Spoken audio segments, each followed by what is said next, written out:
Bueno, chicos, vamos a ir sintetizando un poco las definiciones, y vamos a decir qué es un mito.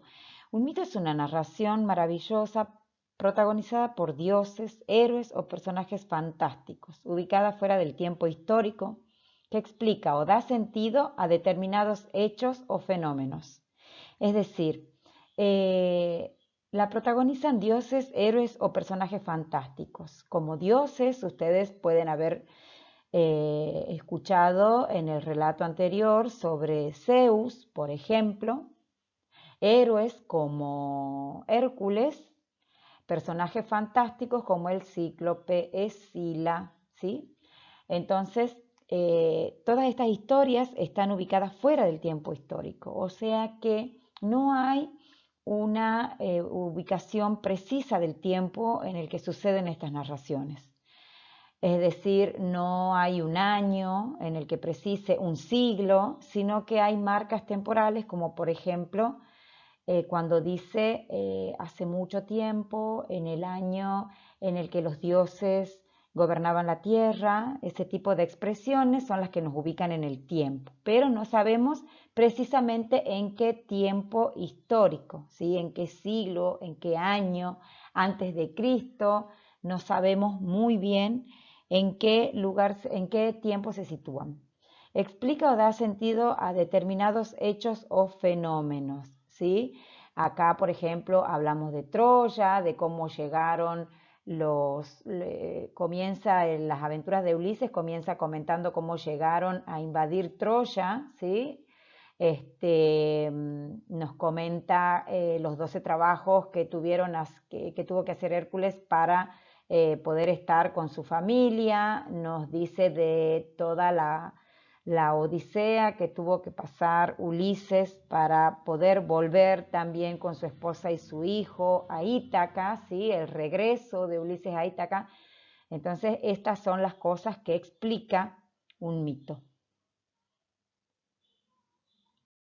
Bueno, acá tenemos las características del mito. Una de ellas es que narran hechos sobrenaturales, es decir, que no pueden explicarse por medio de la razón. Es decir, no hay forma de explicarse cómo es que Hércules no pudo nunca desatarse, por ejemplo, con el canto de las sirenas, cómo es que atraviesa tantas pruebas y en ninguna sufre ningún daño.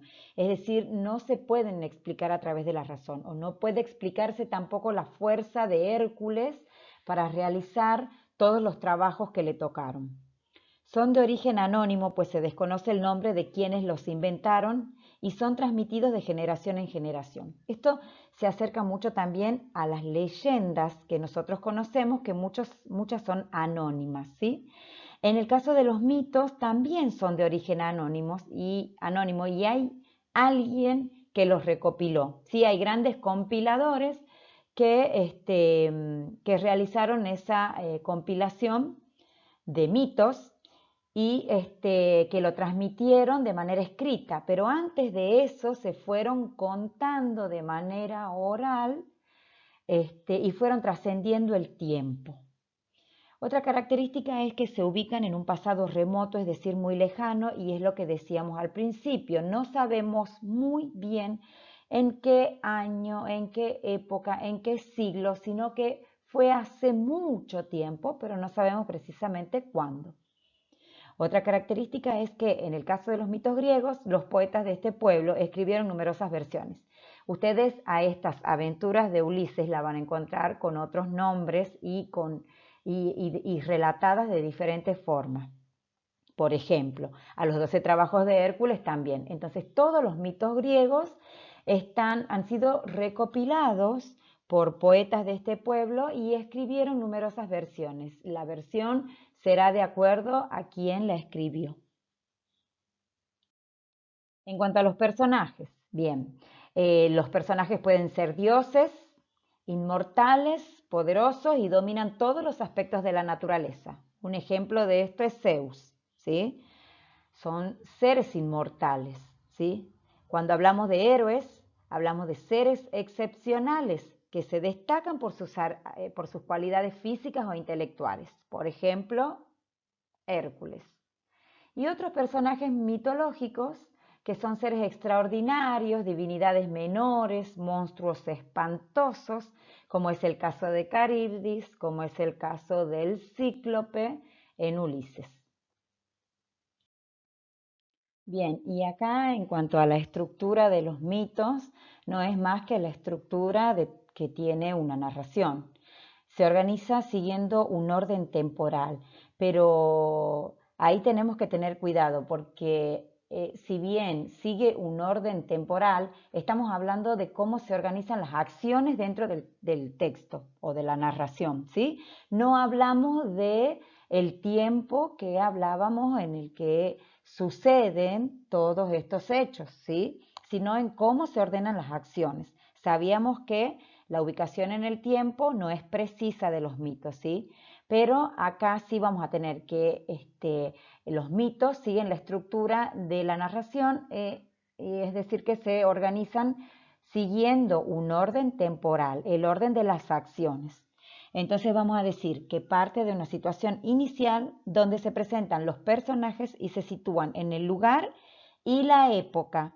La época en este caso es hace mucho tiempo, en una época lejana, en el tiempo en el que los dioses gobernaban la tierra, o en el caso de Ulises, nos fuimos hasta el momento en el que los griegos entran a Troya en su caballo y luego de manera victoriosa parten rumbo a su casa, ¿sí?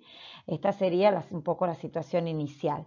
Luego surge algún problema y ahí comienzan las dificultades y ahí pasamos a la otra parte que vendría a ser el desarrollo.